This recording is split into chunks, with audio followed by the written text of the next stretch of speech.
Today on Public Eye News, the Wisconsin DNR decided to take no action in hiring its own attorneys as lawsuits seek to block the fall wolf hunt. And what COVID-19 booster should you get while recent research says it doesn't matter? More on that later. Brady Hinshaw will have your weather, and Brendan Ford will be back with your sports update. Hi, I'm Ross Ray. And I am Brendan. And this is Public Eye News.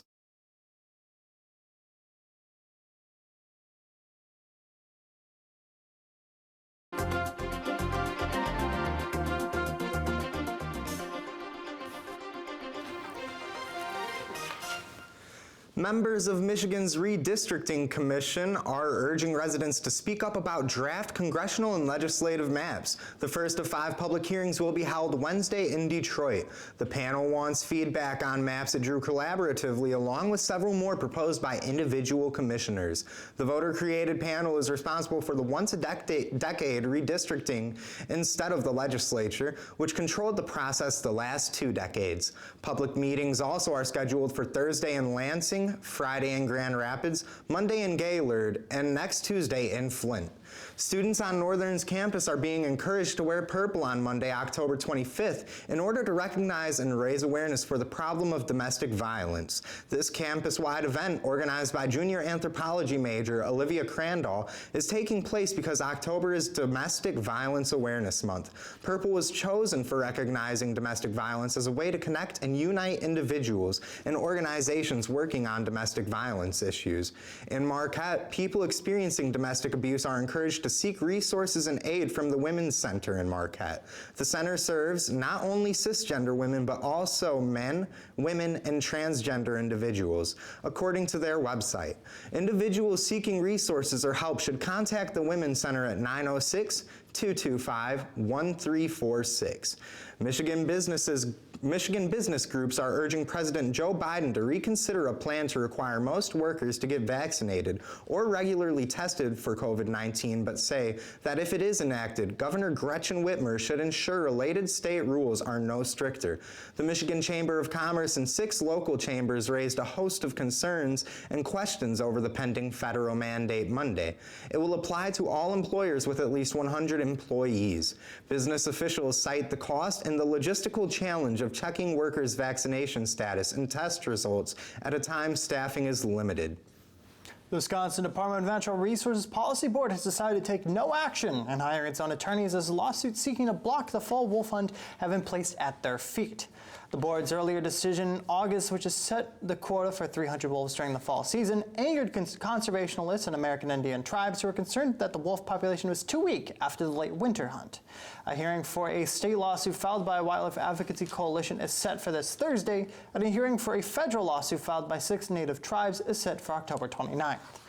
On Thursday, the Michigan Senate okayed a new legislation that would allow low and moderate income children to qualify for scholarships to attend private schools and cover other educational expenses. This new legislation could open up a possibility for individual and corporate taxpayers to claim credit against their income taxes for donations to nonprofit organizations, which could send money to eligible students' accounts.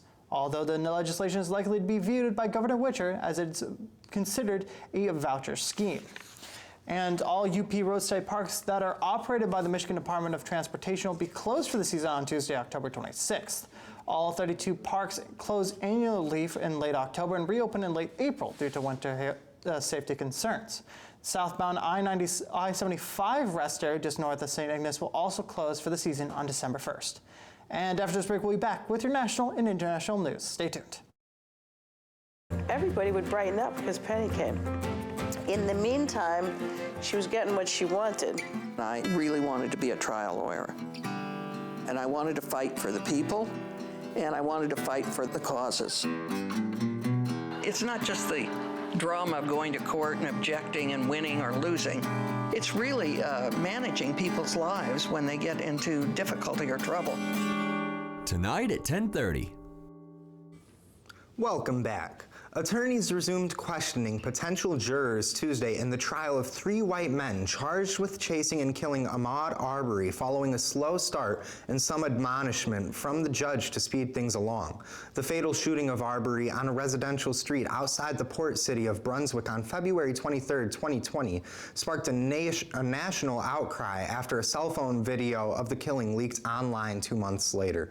Father and son Greg and Travis McMichael and a neighbor, William Roddy Bryan, are charged with murder and other crimes in the 25-year-old's death. Prosecutors and defense attorneys spent hours Monday questioning the first panel of 20 potential jurors. That's out of 600 summoned to jury duty, with 400 more on deck to show up next week if needed. Federal regulators are expected to authorize the mixing and matching of COVID-19 booster doses this week in an effort to provide flexibility as the campaign for extra shots expands. The upcoming announcement by the Food and Drug Administration is likely to come along with authorization for boosters of the Moderna and Johnson & Johnson shots and follows the okay for a third dose of the Pfizer vaccine for many Americans last month. The FDA is expected to say that using the same brand for a booster was still preferable, especially for the mRNA vaccines from Pfizer and Moderna that have proved most effective against the coronavirus. A hearing is scheduled today at the Wisconsin State Capitol for proposals include allowing hunting of sandhill cranes, which farmers are in favor for, but others not so much. WFRV's Daniel Zolkowski is in Hilbert, Wisconsin with some news about that. Of a sandhill crane hunt has some farmers excited at the prospect and crane enthusiasts worried about the future of the species in Wisconsin. I'm for it. They way exceeded what numbers they had proposed. We are against the Senate Bill 610 for sandhill crane hunting. Local farmers tell us that the cranes you can see behind me here can have devastating effects on their crops. They'll go down the row and they'll pull the stem out of the thing with the seed and eat the seed and leave the corn stalk laying on the ground. Farmers like Wines say it's time to enact the bill proposed by Representative Tittle to help control the crane population and save their crops. 30,000 would be the good, safe area to actually have a hunt. Right now, our statistics from the DNR say that there is well over 90,000 in the state of Wisconsin. It's all about game management, and that's basically what hunting and fishing is all about. The International Crane Foundation says using chemical deterrents that do not harm the cranes but keep them from eating the crops would be a safe way to help farmers while saving the cranes. Cranes reproduce slowly. They're doing very well in Wisconsin now, but they grow slowly. They only have a chick, raise a chick to adulthood about once every 3 years. The Crane Foundation says they're working with corn seed manufacturers to make seeds with the deterrent already applied more readily available to help protect the cranes and the crops. In Hilbert, Danielle Zolkowski, Local 5 News. Today, the UK recorded 43,738 new COVID-19 cases, which is slightly down from the 49,156 reported on Monday. This has many scientists calling on the government to reimpose social restrictions and speed up booster vaccinations as cases continue to rise. Other restrictions were lifted in July after a year of the virus. New infections have averaged more than 44,000 a day over the past week. And according to the HWO, the Taliban have agreed to a plan by the UN to vaccinate all of Afghanistan's children under 5 against polio. Since 2018, the Taliban have barred the UN organization vaccination teams from doing vaccination campaigns in parts of Afghanistan under their control, out of suspicion that they could be spies of the government or the West. Although the Taliban leadership have not yet confirmed its agreement, the HWO and UNICEF have stated Monday that they welcome the decision by the Taliban leadership to reallow the vaccination campaigns. And the FBI are assisting in the search for the missionaries, 16 Americans and 1 Canadian, abducted by a gang in Haiti. CBS News' Laura Postetta reports on their demands for the release and how the island nation is reacting. Protesters shut down streets in Haiti Monday, demanding more security from their government following the kidnapping of 16 Americans and 1 Canadian as the missionaries traveled to this orphanage near Port-au-Prince over the weekend. Our friends or relatives or dear brothers and sisters are suffering right now in a very real physical, emotional, mental way. Missionary Tirtza Rarick met in Ohio with family members of the missing. She says they're praying for the kidnappers. It is our prayer on their behalf that they would turn from their evil ways and that they would come to the God that we worship, the one God, and that they would receive forgiveness for the evil things they've done. The well-known gang 400 Mawozo is reportedly asking $1 million for each captive, according to the Wall Street Journal. The U.S. State Department and other government agencies are now working closely with Haitian authorities to locate the hostages, one of whom is just 2 years old. Our efforts right now are focused with officials on the ground, including from the FBI. Haiti's been rife with political unrest following the assassination of its president back in July. The island nation suffers from poverty and poor infrastructure following the recent earthquake. Kidnappings in the country have increased 300% between July and September, with at least 221 abductions recorded. Laura Podesta, CBS News. And don't touch that dial, because after this break, we'll be back with your weather and sports. Stay tuned. Has historic cathedrals. America has national parks. I would invite all Americans to experience their national parks, to recognize that they are yours, they belong to you. America and the world love national parks, but in many ways, there is danger on the horizon. Wednesday at 3 p.m. on WNMU TV. Welcome back. I'm your weatherman, Brady Hinshaw. Behind me on this NMU campus, there's some slight clouds, but mostly sun. And as I stated before, our current conditions is mostly sunny skies with a temperature of 75 degrees, winds out the southwest at 9 miles an hour, and barometric pressure of 29.91 and falling. Looking towards tonight, we have mostly cloudy skies, low 49, winds out the west, northwest at 14 miles an hour. Looking towards tomorrow, we have afternoon showers with a high of 52, winds out of the north at 17 miles an hour. Looking at our beautiful UP, it's a mix of clouds and sun with 68 in Sault Ste. Marie and Manistee, 67 in Escanaba. Looking at our western half, we have 70 down in Menominee, 74 in Iron Mountain, 71 in Ironwood, 76 in Houghton, and back in beautiful Marquette, it is 75.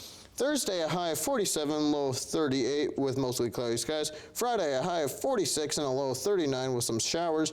Saturday, a high of 47 and a low of 37 with some morning showers. On to Brendan with those sports. Thank you for that introduction. Starting out today, we have some news about Northern Michigan's hockey team. And Northern Michigan University goalie Charlie Glockner was named the CCHA Goaltender of the Week. This Friday, he saved 41 out of the 44 shots on his goal, assisting NMU in a 5-3 victory. On Saturday night, he started in the second period and blocked every single shot that came his way. Unfortunately, this effort did not lead to a win for NMU, and he and the team lost 5-2. Out of the 97 minutes that Charlie Glockner spent defending the net, he saved 60 shots and only let 3 get past him. While it was an exciting weekend for Charlie Glockner, it was not an exciting weekend for San Jose Sharks forward Evander Kane. After violating the COVID-19 protocol, Evander Kane is facing a 21-game suspension. During this suspension, he will not be receiving any pay either. The reason for his suspension is due to his submission of a fake vaccination card. Although he apologizes to his fans, the COVID vaccination card is not the only investigation under Evander Kane. His wife, Anna Kane, has made domestic assault allegations in her divorce filing. Although the NHL is currently investigating this allegation, they have stated that they might not find enough proof or evidence to support it. This is Evander Kane's 6th suspension in his NHL career, most of his prior suspensions dealing with not properly following the rules or abuse of officials. Speaking of suspensions, Detroit Red Wings center Dylan Larkin will be returning from his tonight when the Red Wings go against the Columbus Blue Jackets. He was suspended for striking Mathieu Joseph after he was struck from behind by the Tampa Bay Lightning forward. Larkin states that he was disappointed in himself for letting down his team, and he is ready to move on and get back on the ice. And unfortunately, that is all the time that we have for today. This has been Public Eye News. My name is Brendan Ford. I'm Ross Ray. And we will see you tomorrow. Thank you for joining us.